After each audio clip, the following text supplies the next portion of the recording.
Hello, dear listeners. Welcome back to the English Globe. I'm Adam, and today we begin a very deep and emotional journey through one of the most powerful moments in human history.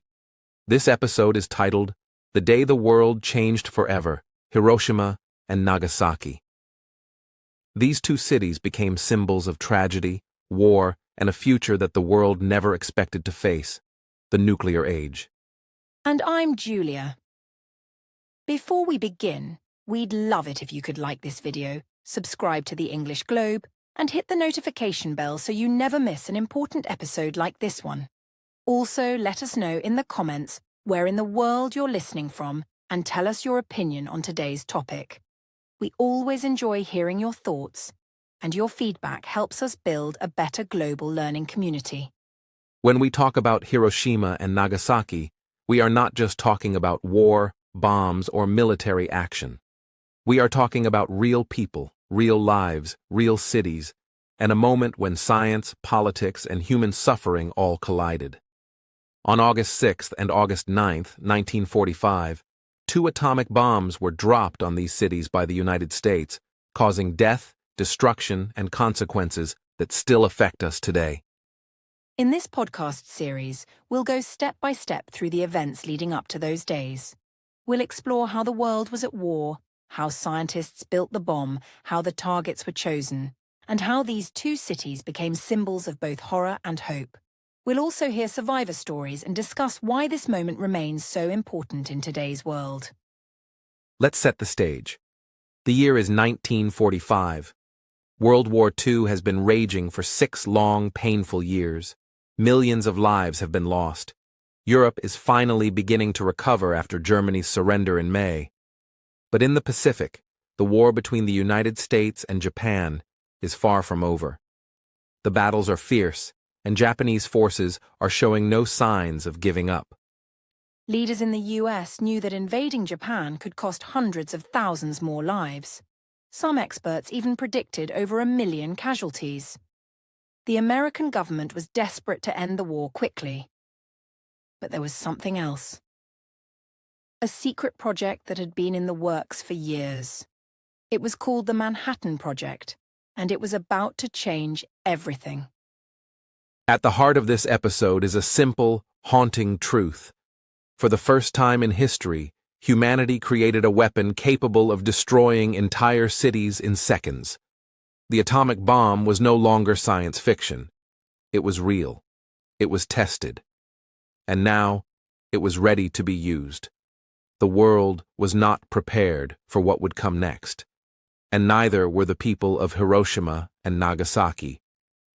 As we take you through this journey, we want to remind you, this is not just about history. It's also about understanding the past so we can make wiser decisions in the future.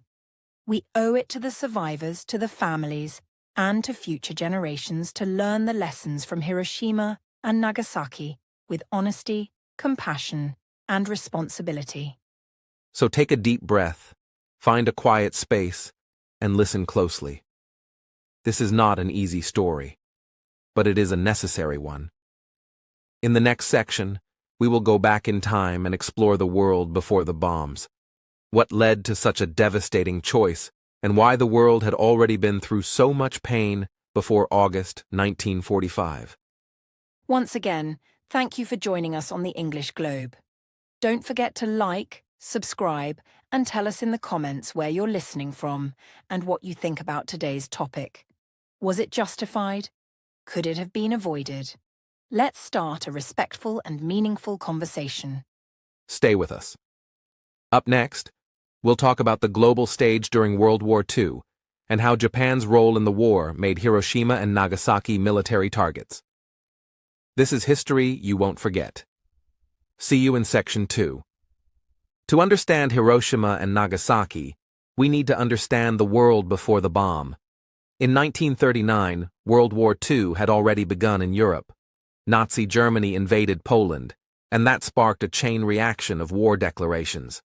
Meanwhile, Japan had been expanding its empire across East Asia since the early 1930s, invading Manchuria in 1931, and launching a full-scale war against China in 1937. Japan believed in military strength and imperial expansion. Its leaders saw their country as destined to dominate Asia. This belief led to brutal occupations in places like Korea, China, and Southeast Asia. Japan justified its expansion by calling it the Greater East Asia Co-Prosperity Sphere. But for millions of civilians, it meant violence, forced labor, and destruction. The U.S. watched Japan's expansion with growing concern. In July 1941, after Japan invaded French Indochina, the United States froze Japanese assets and stopped exporting oil and raw materials to Japan. These sanctions hurt Japan's economy and military badly. Japan saw them as a threat to its survival and responded with a bold attack that would bring America into the war. On December 7, 1941, Japan launched a surprise military strike on the U.S. naval base at Pearl Harbor, Hawaii. More than 2,400 Americans were killed. The next day, the United States declared war on Japan. Within days, Germany and Italy declared war on the United States.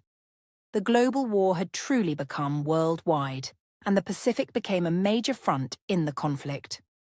From 1942 to 1945, the war in the Pacific was long, bloody, and brutal. The U.S. military used a strategy called island hopping, moving from island to island, getting closer to Japan's mainland. Major battles in places like Guadalcanal, Iwo Jima, and Okinawa cost thousands of American and Japanese lives. Japanese soldiers often refused to surrender, choosing to die rather than be captured. Civilians, too, suffered enormously. In the Battle of Okinawa alone, about 100,000 civilians died. Many were caught in the crossfire, and others were victims of mass suicides encouraged by the Japanese military. These tragedies shocked the world. American leaders began to worry that a full invasion of Japan would cause even greater loss, not just for their troops, but for Japanese civilians too. Japan's cities were already under attack. In March 1945, U.S. bombers firebombed Tokyo, destroying large parts of the city and killing over 100,000 people in a single night. The bombs didn't stop there. Dozens of Japanese cities were bombed in the following months, leading to widespread destruction and growing despair. Yet the Japanese government refused to surrender. By July 1945, Allied leaders met at the Potsdam Conference to decide how to end the war. They issued the Potsdam Declaration, demanding Japan's unconditional surrender.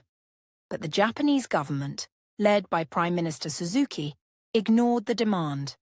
Some within Japan hoped for better terms, perhaps keeping their emperor or avoiding occupation. But to the Allies, delay meant more death. There was another factor the world didn't fully know about yet: the Soviet Union. The U.S. had asked the Soviets to enter the war against Japan, and by the summer of 1945, that promise was about to be fulfilled. Soviet entry into the Pacific War would change everything. But even before that, American scientists had already completed something that would change the course of history: the atomic bomb. While the world fought a conventional war, a secret scientific race was happening underground. In 1939, scientists warned President Roosevelt that Nazi Germany might be developing a powerful new weapon: a nuclear bomb. In response, the US launched a top-secret research program called the Manhattan Project, involving the best scientists from America and Europe. The Manhattan Project became one of the most ambitious and expensive projects in human history. It cost nearly $2 billion and involved over 130,000 people. Top scientists like Robert Oppenheimer, Enrico Fermi, and Niels Bohr worked in secret labs across the country. By July 1945, they were ready to test their creation, a bomb that used the power of splitting atoms to cause unimaginable destruction. On July 16, 1945, in the New Mexico desert, the first atomic bomb was successfully tested. The explosion lit up the sky with a blinding flash and created a mushroom cloud over 40,000 feet high. Scientists were shocked by its power. The project's leader, Oppenheimer, remembered a line from Hindu scripture: "Now I am become death, the destroyer of worlds." The world had officially entered the nuclear age. Just days after the test, U.S. President Harry S. Truman received the results. He now had a decision to make.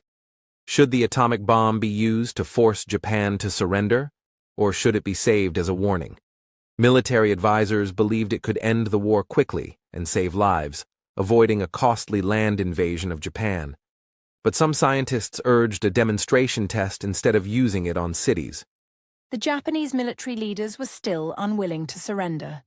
Even as their cities burned and food became scarce, they believed surrender would bring shame to their nation. The Emperor Hirohito remained silent. The US feared that waiting longer would only lead to more death. With no signs of surrender, Truman approved the use of the atomic bomb. The first target, Hiroshima. At that time, Hiroshima was a city of around 350,000 people. It was a military and industrial hub, but also home to thousands of ordinary men, women, and children. The city had not been bombed heavily before. American officials believed that by striking Hiroshima, they could show the devastating power of the bomb and force Japan's immediate surrender.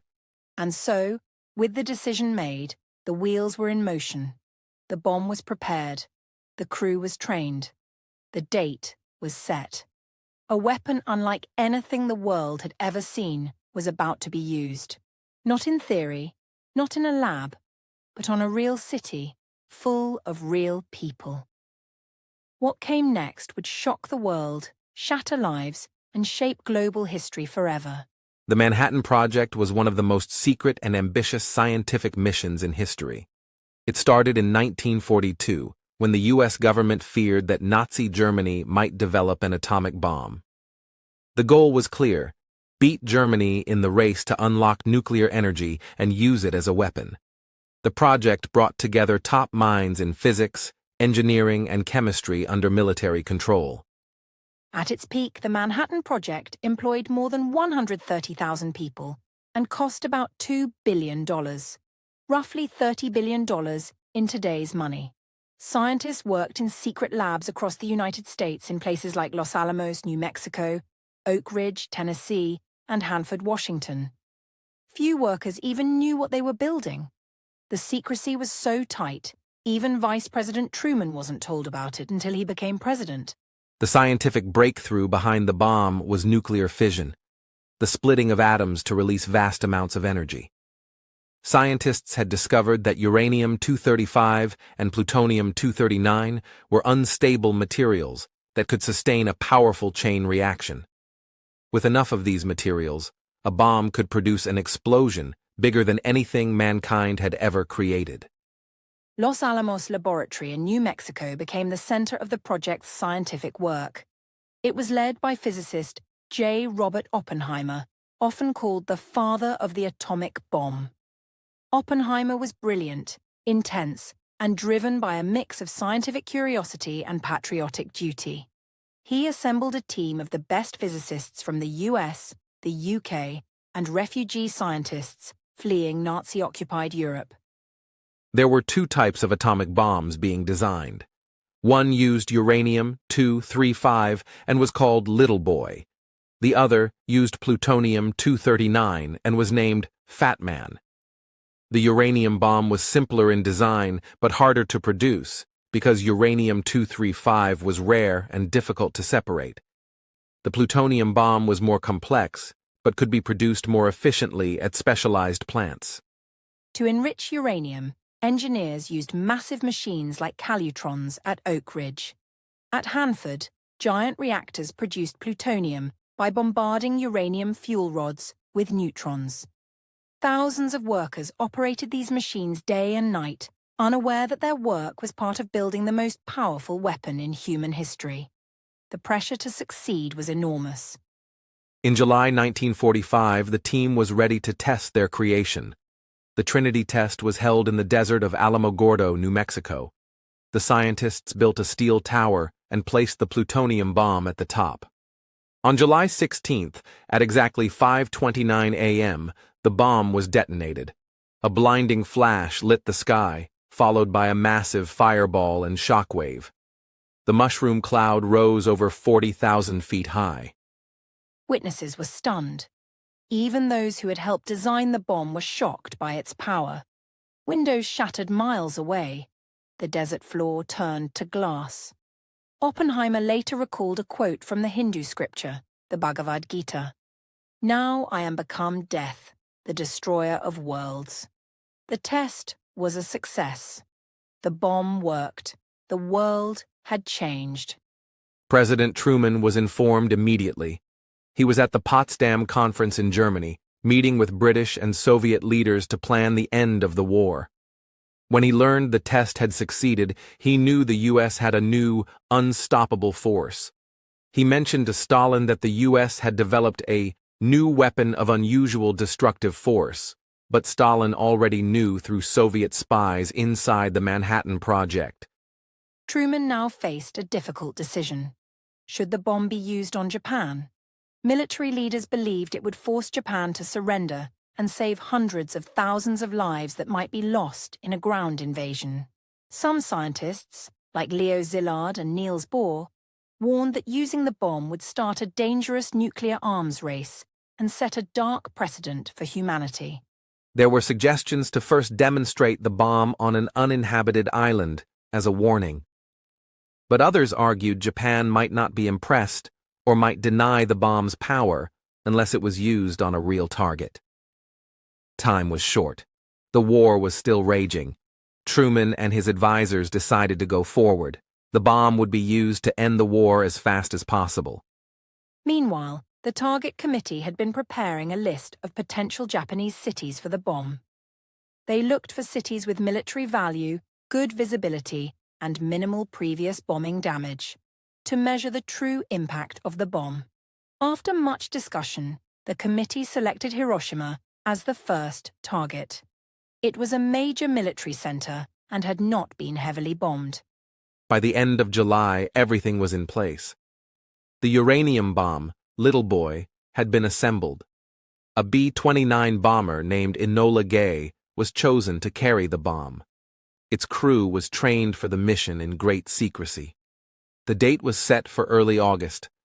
A second plutonium bomb, Fat Man, was also nearly ready, and a second target, Nagasaki, was selected. The Manhattan Project had started as a desperate scientific race, but by summer 1945, it had become a terrifying reality. The scientists had built a weapon that could destroy entire cities in seconds. Some felt pride in their success. Others felt deep regret. Few of them, however, truly understood what the world was about to witness in the skies over Hiroshima. What began as theory and calculation was now real. In just days, the world would see what nuclear power could do when unleashed on a city. It would not be a test. It would be a mission. The bomb was ready. The crew was ready. And Japan, still refusing to surrender, was not ready for what was coming. As the bomb neared completion, U.S. officials had to decide where it would be used. This was not a random decision. A special target committee, made up of military officers, scientists, and intelligence officers, met several times in the spring and summer of 1945. Their goal was to identify the most effective targets in Japan that would maximize psychological and military impact.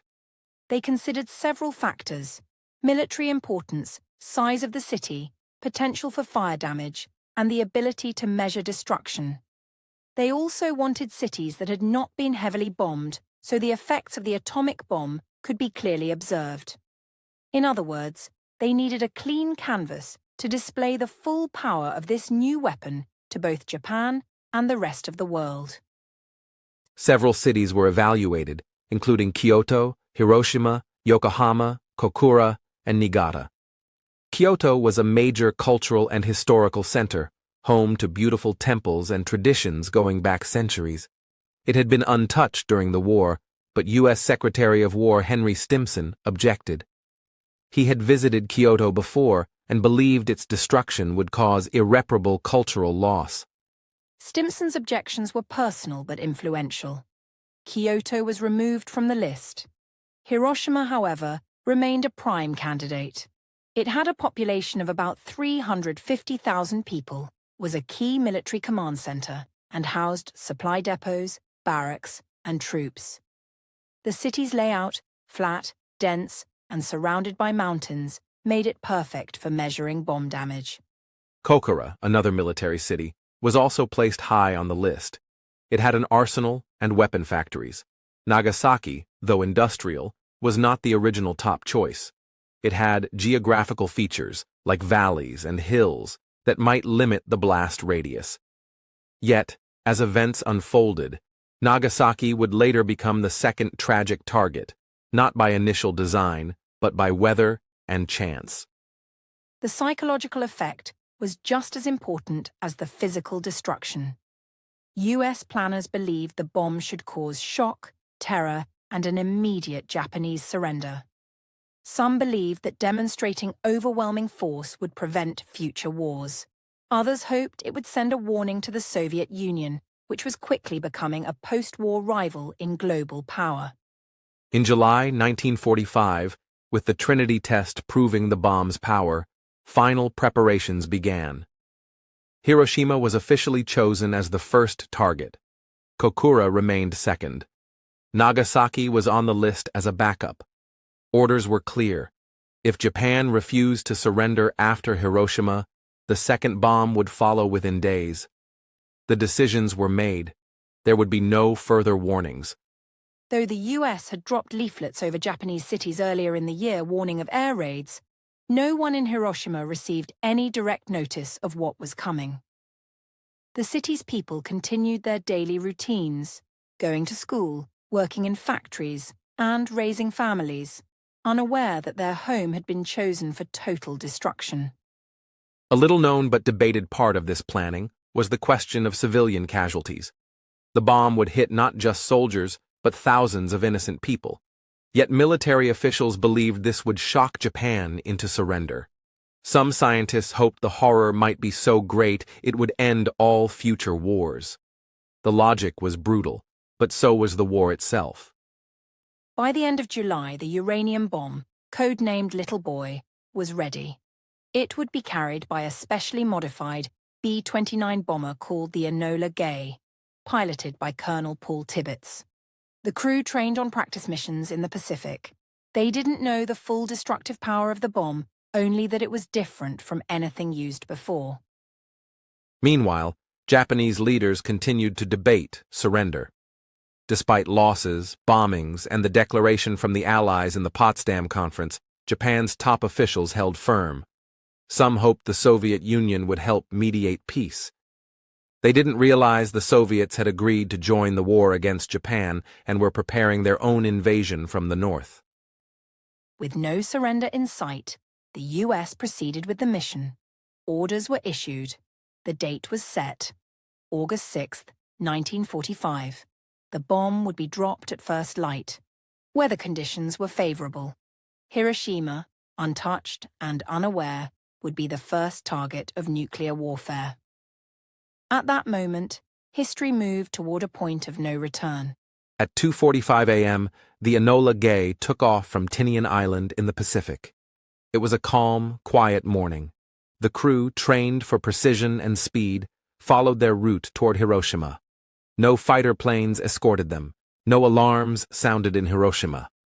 The city had seen American planes in the sky before and didn't expect anything unusual. As the sun rose over the city, people were waking up, getting ready for work, eating breakfast, and heading to school. Children held their parents' hands. Shops opened. The sky was clear. It was just another day. But 31,000 feet above them, a bomb was about to fall. And nothing would ever be the same again. At 2:45 a.m. on August 6, 1945, the Enola Gay took off from the island of Tinian. The B-29 superfortress was carrying one atomic bomb, codenamed Little Boy. It weighed around 9,700 pounds and used uranium-235 as its explosive core. The target, Hiroshima, a city of military significance, but also home to hundreds of thousands of civilians. The crew on board knew the mission was historic, but few understood the scale of destruction they were about to unleash. Colonel Paul Tibbets, the pilot of the Enola Gay, had been carefully selected to lead the mission. He was calm, confident, and deeply focused. The flight toward Japan was uneventful. There were no fighter interceptors, no anti-aircraft fire. The skies were clear. The crew could see the coastline of Japan as they approached their target. Meanwhile, the people of Hiroshima had no idea that their city was moments away from catastrophe. Hiroshima was a city of about 350,000 people. It held the headquarters of the Japanese Second General Army and served as a communication center, supply depot, and assembly area for troops. Still, the city had not experienced the kind of heavy bombing that had devastated Tokyo and other areas. Many residents believed Hiroshima would be spared. Some thought it was protected by spirits. Others simply hoped the war would soon end. That morning, the air raid sirens had sounded early, but when the all-clear was given, people went about their daily lives. Workers headed to factories, students marched to school, and shops opened. Children laughed in the streets. The sky was blue, the sun was rising, and life seemed normal. But at 8:15 a.m., the Enola Gay dropped Little Boy from 31,000 feet above the city. It was aimed at the Aioi Bridge, near the city center. The bomb took 43 seconds to fall. At exactly 8:16 a.m., it detonated about 1,900 feet above Hiroshima. In a single blinding flash, the world changed. A massive fireball erupted, reaching temperatures over 1,000,000 degrees Celsius at its core. The blast generated winds of over 1,000 kilometers per hour. Buildings near ground zero were instantly vaporized. People closest to the center of the explosion were turned to ash in a fraction of a second. The mushroom cloud rose more than 40,000 feet into the air. A bright, unnatural light flashed across the city, followed by a roaring shockwave that flattened buildings within a 2-kilometer radius. Fires broke out instantly across a wide area. In just a few seconds, Hiroshima had been transformed from a peaceful city into a silent, burning wasteland. Thousands of people died instantly. Others were thrown by the shockwave or burned alive. Survivors spoke of a light so bright it burned through their skin and eyes. Shadows of people were burned onto the pavement, permanent reminders of those who were vaporized in the blast. Others described hearing nothing but silence after the explosion, followed by screams, collapsing buildings, and firestorms that consumed everything in their path. Black rain, thick with radioactive soot, began to fall. The city had become unrecognizable. The destruction wasn't just physical. The psychological shock was overwhelming. Survivors, later known as hibakusha, wandered through the ruins, their skin hanging from their bodies, their eyes swollen shut. Many were burned beyond recognition. Some carried the bodies of loved ones. Others searched in vain through the rubble. Hospitals had been destroyed. Doctors were among the dead. There was no help, no water, no food, only pain. Initial estimates placed the immediate death toll at around 70,000 people. But within weeks, that number grew due to radiation sickness, burns, and untreated injuries. By the end of 1945, over 140,000 people had died from the effects of the bomb. Some deaths were slow and agonizing. Survivors suffered from fever, hair loss, bleeding, and vomiting, symptoms of acute radiation poisoning, which was still poorly understood at the time.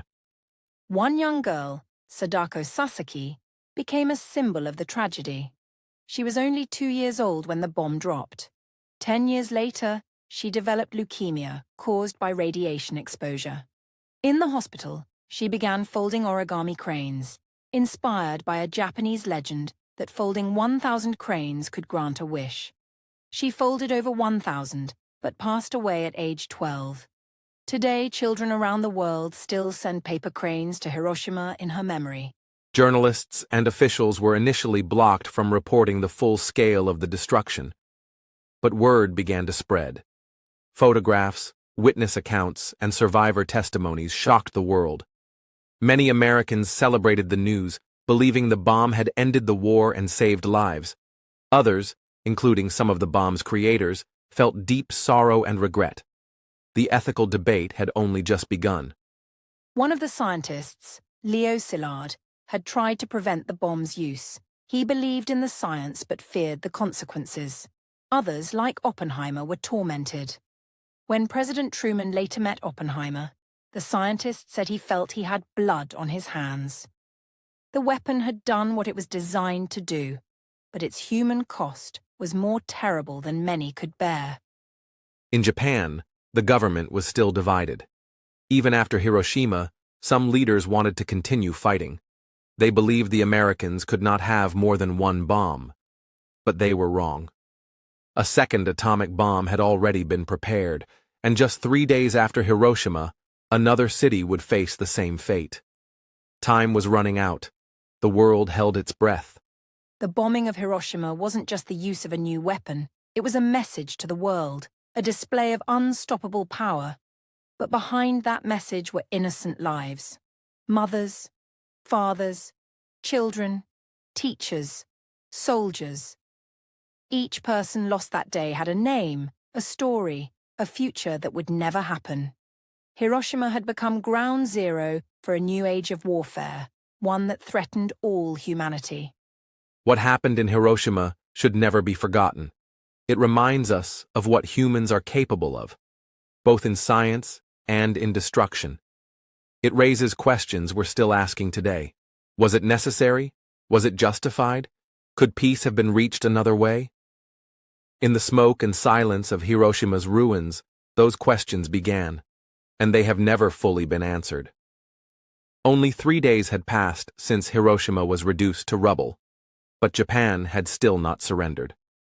The devastation was clear, but some leaders believed the United States couldn't possibly have another bomb. Unfortunately, they were wrong. A second bomb had already been prepared. The target was originally Kokura, another military city. But due to weather conditions and cloud cover, the plane was diverted. The new target became Nagasaki. Nagasaki was a coastal city on the western side of Kyushu Island. It was an industrial hub with shipyards, weapons factories, and large numbers of workers. Compared to Hiroshima, the terrain of Nagasaki was more mountainous, and the city was shaped like a bowl. This geographical layout would influence the impact of the bomb, but it wouldn't spare the people living there from horror. The bomb used over Nagasaki was different from the one dropped on Hiroshima. This one was called Fat Man. It used plutonium-239 instead of uranium. It was larger, more complex, and had even more explosive power. Fat Man was about 10 feet long and weighed over 10,000 pounds. It was carried by a B-29 bomber named Boxcar, piloted by Major Charles Sweeney. On the morning of August 9, 1945, Boxcar took off from Tinian, just like the Enola Gay had 3 days earlier. Kokura was the primary target, but thick smoke from previous bombings and poor visibility made it difficult to see. After circling for nearly an hour and running low on fuel, the crew made the decision to head to their secondary target, Nagasaki. Time was running out. At exactly 11:02 a.m., the bomb was dropped over Nagasaki.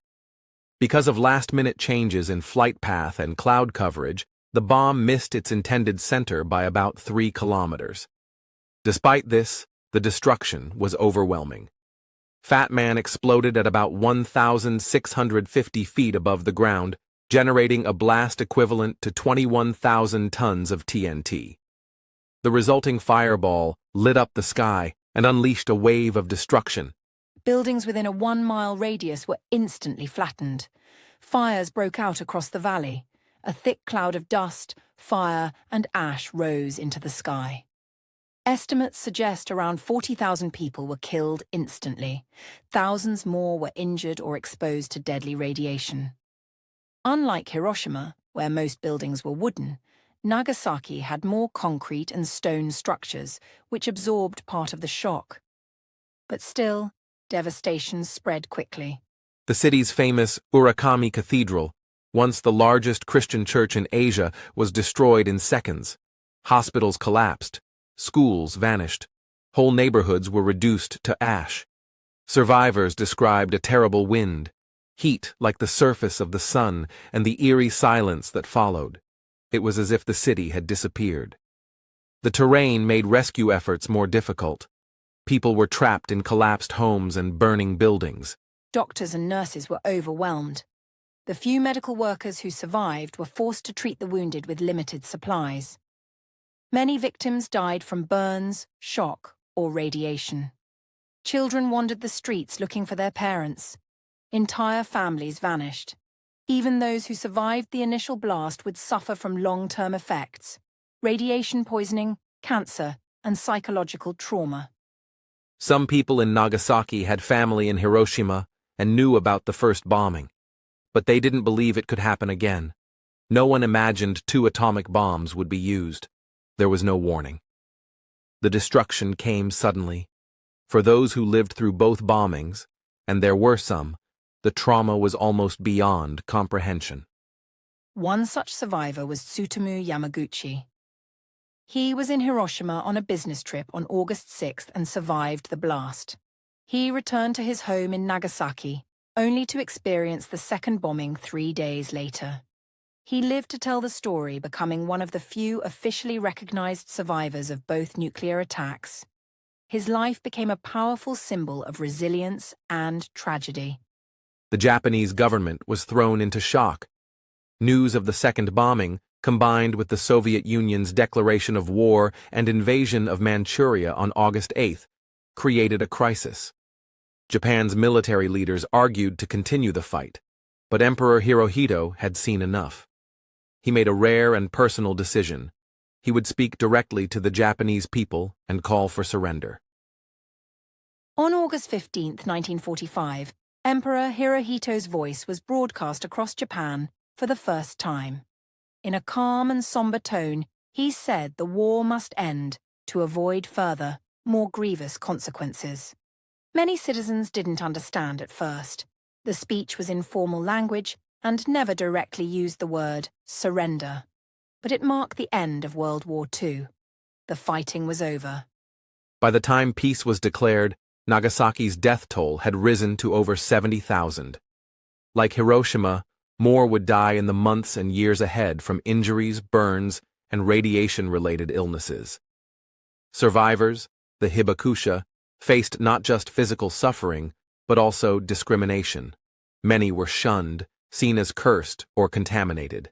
Yet they carried on, rebuilding their lives and telling their stories. Today, Nagasaki is a symbol of peace and forgiveness. The city rebuilt itself from ruins. The Peace Park, located near the epicenter of the blast, honors the victims and serves as a place of remembrance. A black monolith marks ground zero. Nearby, the rebuilt Urakami Cathedral stands tall. Every year on August 9th, the city holds a memorial, reminding the world of what happened that day. The decision to drop the bomb on Nagasaki remains one of the most debated actions in history. Some argue it was necessary to force Japan's surrender. Others believe it was avoidable, especially so soon after Hiroshima. Military necessity, political pressure, and a desire to end the war quickly all played a role. But for the people of Nagasaki, those debates mean little. What they remember is loss. The bombings of Hiroshima and Nagasaki were the only times nuclear weapons were ever used in war. Since then, the world has built thousands of nuclear bombs, even more powerful than Little Boy and Fat Man. And yet, despite global tension and conflict, no other city has suffered the fate that Hiroshima and Nagasaki did. Their scars became a warning to humanity. The people of Nagasaki teach us a lesson in resilience, forgiveness, and peace. Many survivors became activists, traveling the world to speak against war and nuclear weapons. They don't just share statistics, they share memories of friends lost, homes destroyed, and the hope that no one else will ever experience what they lived through. Their voices echo through time. As we remember August 9th, we remember not just a bomb or a war, but the stories of people. The child who never came home, the mother who searched through rubble, the workers who went to their factory and never returned. Each life was real. Each loss matters. In the silence after the explosion, humanity was called to reflect and to never forget. The immediate devastation of Hiroshima and Nagasaki is almost impossible to fully grasp. Thousands died instantly from the blasts, but many more suffered long after. The survivors, known as hibakusha, faced not only the horrors of the bombings, but also the lasting effects of radiation exposure. Radiation sickness caused symptoms like nausea, hair loss, bleeding, and weakened immune systems, leading to prolonged suffering. Radiation damage was a cruel and invisible enemy. Many survivors appeared healthy at first, but developed cancers and other illnesses years later. Leukemia rates spiked dramatically among the survivors within a few years. Children born to survivors sometimes suffered from genetic effects, sparking fears that radiation's impact might be passed to future generations. The full medical effects were not understood for decades. But the physical damage was just part of the story. The psychological trauma ran deep. Survivors described intense nightmares, flashbacks, and survivor's guilt. They had lost family members, friends, and entire communities. Some who escaped death still struggled with disfigurement, social stigma, and isolation. Being a hibakusha sometimes meant discrimination in jobs and marriage because of fear of radiation effects. One survivor, Sumiteru Taniguchi, was a young postal worker when the bomb exploded over Nagasaki. His body was severely burned and he was hospitalized for months. Despite the pain and trauma, he dedicated his life to peace activism, speaking at the United Nations and educating people worldwide about the horrors of nuclear war. His story shows the resilience and strength that many survivors found despite unimaginable suffering. Hibakusha faced many challenges. The Japanese government and international organizations gradually provided medical care and support, but it was often slow and insufficient. For decades, survivors fought for recognition, compensation, and social acceptance. Their testimonies became powerful voices calling for nuclear disarmament and peace. They became living witnesses to the consequences of nuclear weapons. Many survivors also struggled with social isolation. Fear and ignorance about radiation led to stigmatization. Some hibakusha found it hard to marry or find work. The invisible scars of radiation made them outcasts in their own communities. Yet many refused to be silenced. They shared their experiences openly, hoping to prevent future generations from suffering similar fates. The experiences of hibakusha helped change public opinion about nuclear weapons globally. Peace movements and anti-nuclear campaigns drew strength from their stories. Hiroshima and Nagasaki became symbols of the human cost of war, not just military victories or political decisions. The voices of survivors brought a deeply personal perspective to the abstract idea of nuclear weapons. Internationally, the bombings prompted a debate about the ethics of nuclear warfare. The question of whether such destruction could ever be justified remains controversial. Some argue it ended World War II and saved lives by avoiding invasion. Others believe the bombings were unnecessary and immoral. Regardless, the suffering of civilians made clear the devastating humanitarian consequences of nuclear weapons. In the decades following the war, survivors and activists have pushed for treaties and disarmament agreements. The Treaty on the Non-Proliferation of Nuclear Weapons, NPT, signed in 1968, was a step toward preventing nuclear war. Yet nuclear weapons still exist in the arsenals of multiple countries. The risk of use or accidental launch remains, making the lessons of Hiroshima and Nagasaki vital to remember. Culturally, the Hibakusha's experiences inspired countless books, films, poems, and art. Works like John Hersey's Hiroshima brought survivor stories to global audiences. Memorials and museums in both cities preserve memories and educate visitors. These sites remind us of the fragile nature of peace and the urgent need to prevent such destruction from ever happening again. The human cost of the atomic bomb is more than numbers or statistics. It is the loss of futures, families, and hopes. It is the anguish of survivors who lived with pain and fear for decades. It is the shadow of trauma passed from one generation to another. Their stories challenge us to ask difficult questions about war, power, and responsibility. As we reflect on these stories, it's important to honor those who suffered and to support efforts toward a world free of nuclear weapons. Education about Hiroshima and Nagasaki is essential to prevent history from repeating itself. Remembering the survivors' courage and pain can inspire compassion, dialogue, and peace-building today.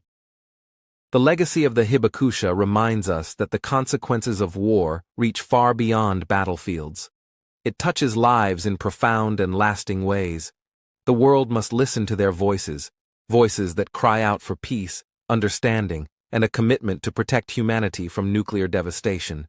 After the bombings of Hiroshima on August 6th and Nagasaki on August 9th, along with the Soviet Union declaring war on Japan on August 8th, the Japanese government faced an impossible situation. Military leaders were divided, but Emperor Hirohito made a crucial decision. On August 15, 1945, he announced Japan's surrender in a historic radio address, marking the end of World War II. The emperor's speech was unprecedented. It was the first time many Japanese people heard his voice. He spoke in formal, measured language, describing the devastation caused by a new and most cruel bomb, and the need to endure the unendurable. The announcement stunned a nation that had been prepared for total war, and many struggled to comprehend that peace had finally come. The surrender was formally signed on September 2, 1945, aboard the USS Missouri in Tokyo Bay. Representatives from Japan, the United States, China, the United Kingdom, the Soviet Union, and other Allied powers gathered for the ceremony.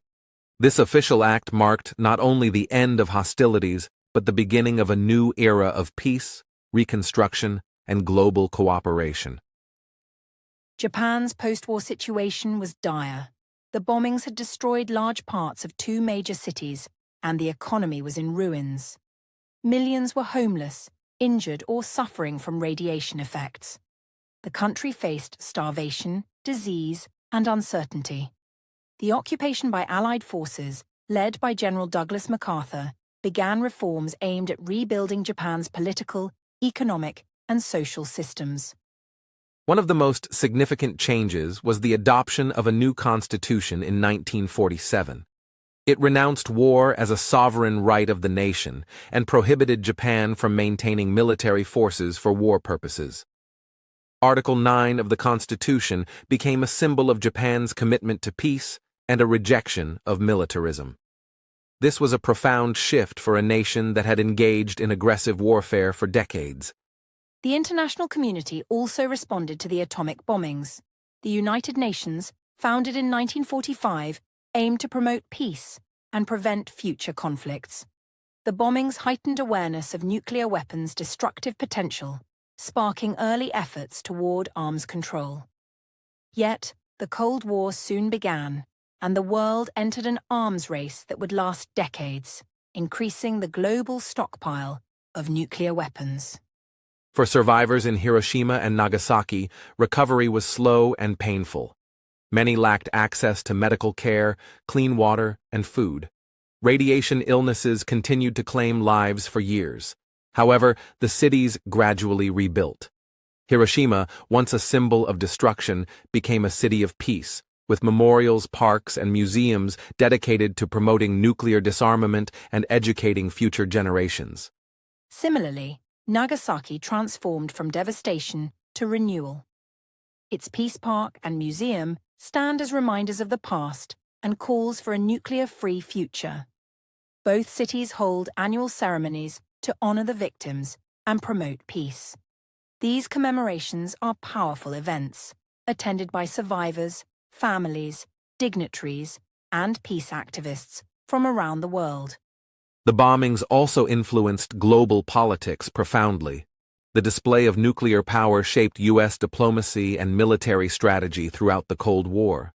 The fear of mutual destruction helped prevent direct conflict between nuclear powers, but also raised the stakes of any confrontation. Today, nuclear weapons remain central to discussions about security and international relations. Ethical debates about the bombings continue. Scholars, historians, and politicians argue about their necessity, morality, and impact. Was the bomb essential to end the war? Could alternatives have been pursued? These questions remain complex. However, the shared human suffering caused by the bombings is undeniable and serves as a solemn reminder of war's catastrophic consequences. Education about Hiroshima and Nagasaki is vital for future generations. By learning about the past, people can better understand the horrors of nuclear war and the importance of peace building. Schools around the world include lessons on the bombings, and survivors' testimonies are preserved to ensure their experiences are never forgotten. The legacy of Hiroshima and Nagasaki challenges us to reflect on power, responsibility, and humanity. It calls on governments and citizens alike to work toward disarmament and to foster dialogue instead of conflict.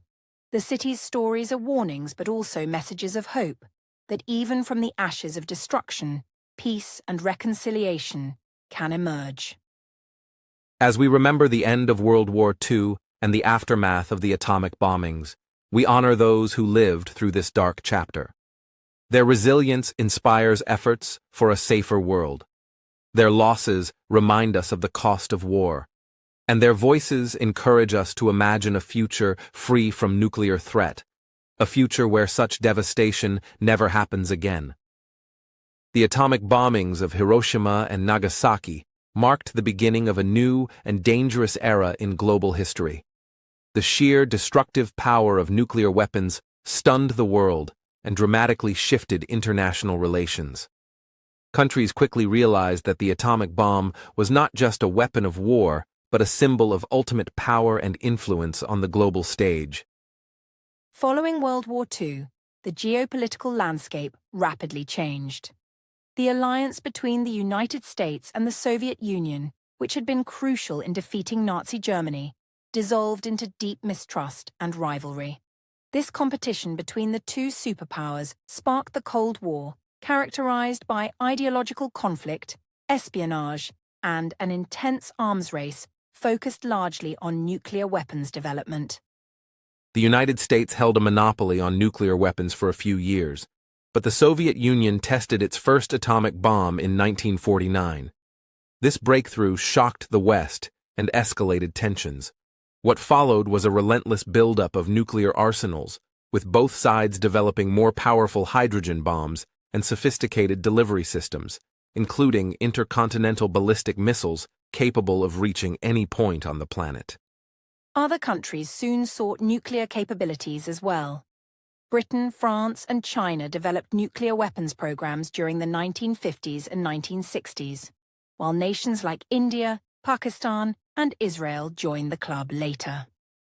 This spread of nuclear technology raised fears about proliferation and increased the potential for nuclear conflict or accidents, creating a world constantly on edge. To address these risks, various international treaties and agreements were negotiated. The Treaty on the Non-Proliferation of Nuclear Weapons, NPT, signed in 1968, aimed to prevent the spread of nuclear weapons and promote disarmament. Many countries committed to foregoing nuclear arms in exchange for access to peaceful nuclear technology and security assurances. Despite these efforts, nuclear weapons remained central to military strategies, especially for the US and Soviet Union. The doctrine of mutually assured destruction, or MAD, meant that both sides maintained enough nuclear weapons to destroy each other completely, deterring either from launching a first strike. This fragile balance kept the world safe from direct nuclear war, but also caused constant anxiety. Several close calls nearly led to disaster, such as the Cuban Missile Crisis in 1962, when the world stood on the brink of nuclear war. Thankfully, diplomacy prevailed, but the crisis highlighted the terrifying reality of nuclear brinkmanship. It reminded everyone that even accidents or misunderstandings could trigger catastrophic consequences. The bombings also influenced global public opinion. Peace movements and anti-nuclear campaigns gained momentum worldwide, driven in part by the testimonies of Hiroshima and Nagasaki survivors. Organizations like the International Campaign to Abolish Nuclear Weapons, ICAN, pushed for global disarmament, winning the Nobel Peace Prize in 2017 for their work advocating the Treaty on the Prohibition of Nuclear Weapons. Today, thousands of nuclear warheads still exist. While many have been dismantled since the Cold War ended, countries continue to modernize their arsenals. New concerns include the risk of nuclear terrorism, rogue states acquiring weapons, and accidental launches. The legacy of Hiroshima and Nagasaki remains a powerful call to action for governments and citizens alike. Education and remembrance play crucial roles in preventing future nuclear conflict. Museums, memorials, and survivor stories remind us of the human cost behind political decisions. International cooperation and dialogue are essential for reducing tensions and moving toward a safer world where nuclear weapons are never used again. The history of nuclear weapons teaches us that power comes with responsibility. The bombings of Hiroshima and Nagasaki changed warfare forever, but they also challenged humanity to rethink the meaning of peace and security. The hope is that by remembering these tragic events, future generations will choose diplomacy over destruction. In the end, the story of Hiroshima and Nagasaki is a warning and a lesson. It reminds us that technological advances can bring great benefits, but also terrible dangers. It urges us to work together to ensure that weapons of mass destruction are never unleashed again, so the world can move toward lasting peace and security. As we reflect on the bombings of Hiroshima and Nagasaki, the importance of learning from history becomes clear. These events represent a tragic turning point, showing us the devastating power of nuclear weapons and the human cost of war. But they also offer lessons about peace, responsibility, and the need for global cooperation to prevent such destruction from ever happening again. The cities of Hiroshima and Nagasaki stand today as powerful symbols of resilience and hope. Through their rebuilding, memorials, and education programs, they remind the world of the past's horrors and the urgent need to build a peaceful future. Survivors' voices continue to inspire movements for nuclear disarmament and remind us that behind every statistic are real lives and stories. One crucial lesson is the value of diplomacy and dialogue. When differences between nations escalate to conflict, the consequences can be catastrophic.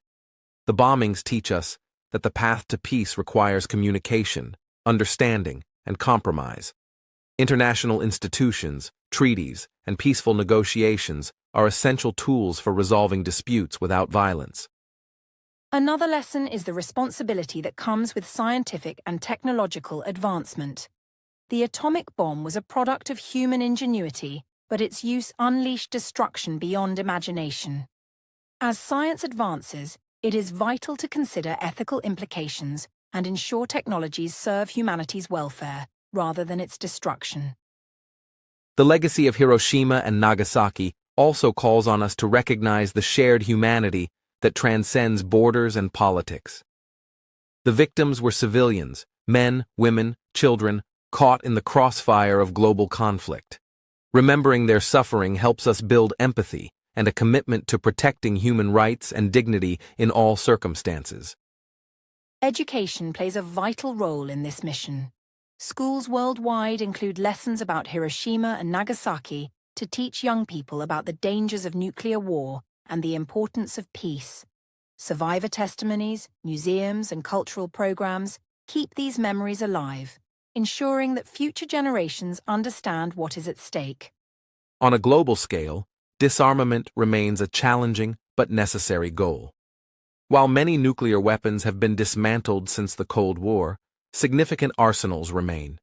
Continued efforts to reduce nuclear stockpiles, prevent proliferation, and ban nuclear weapons altogether are essential for global security and humanity's survival. Grassroots movements and international organizations work tirelessly toward these goals. Their efforts highlight the power of collective action and the potential for change when people unite around shared values.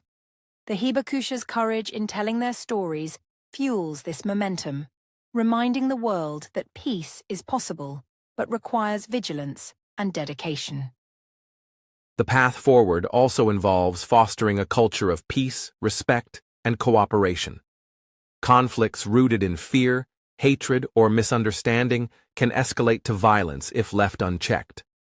By promoting dialogue, cultural exchange, and mutual respect, we can address the root causes of conflict and build a safer world. Finally, the story of Hiroshima and Nagasaki is a call to never forget. Memory is a powerful tool for justice and peace. By honoring the victims and survivors, we uphold their dignity and ensure that their suffering was not in vain. Remembering the past is not about dwelling on tragedy, but about shaping a future where such horrors never occur again. As we conclude this podcast, we invite everyone to reflect on these lessons and consider their role in promoting peace. Whether through education, activism, or everyday actions, each of us can contribute to a world free from the threat of nuclear war. The history of Hiroshima and Nagasaki belongs to all humanity, and its lessons are timeless. Thank you for joining us on this journey through one of history's most profound and tragic chapters. We hope this story inspires you to learn more, think deeply, and act for peace. Please share your thoughts and where you're listening from in the comments.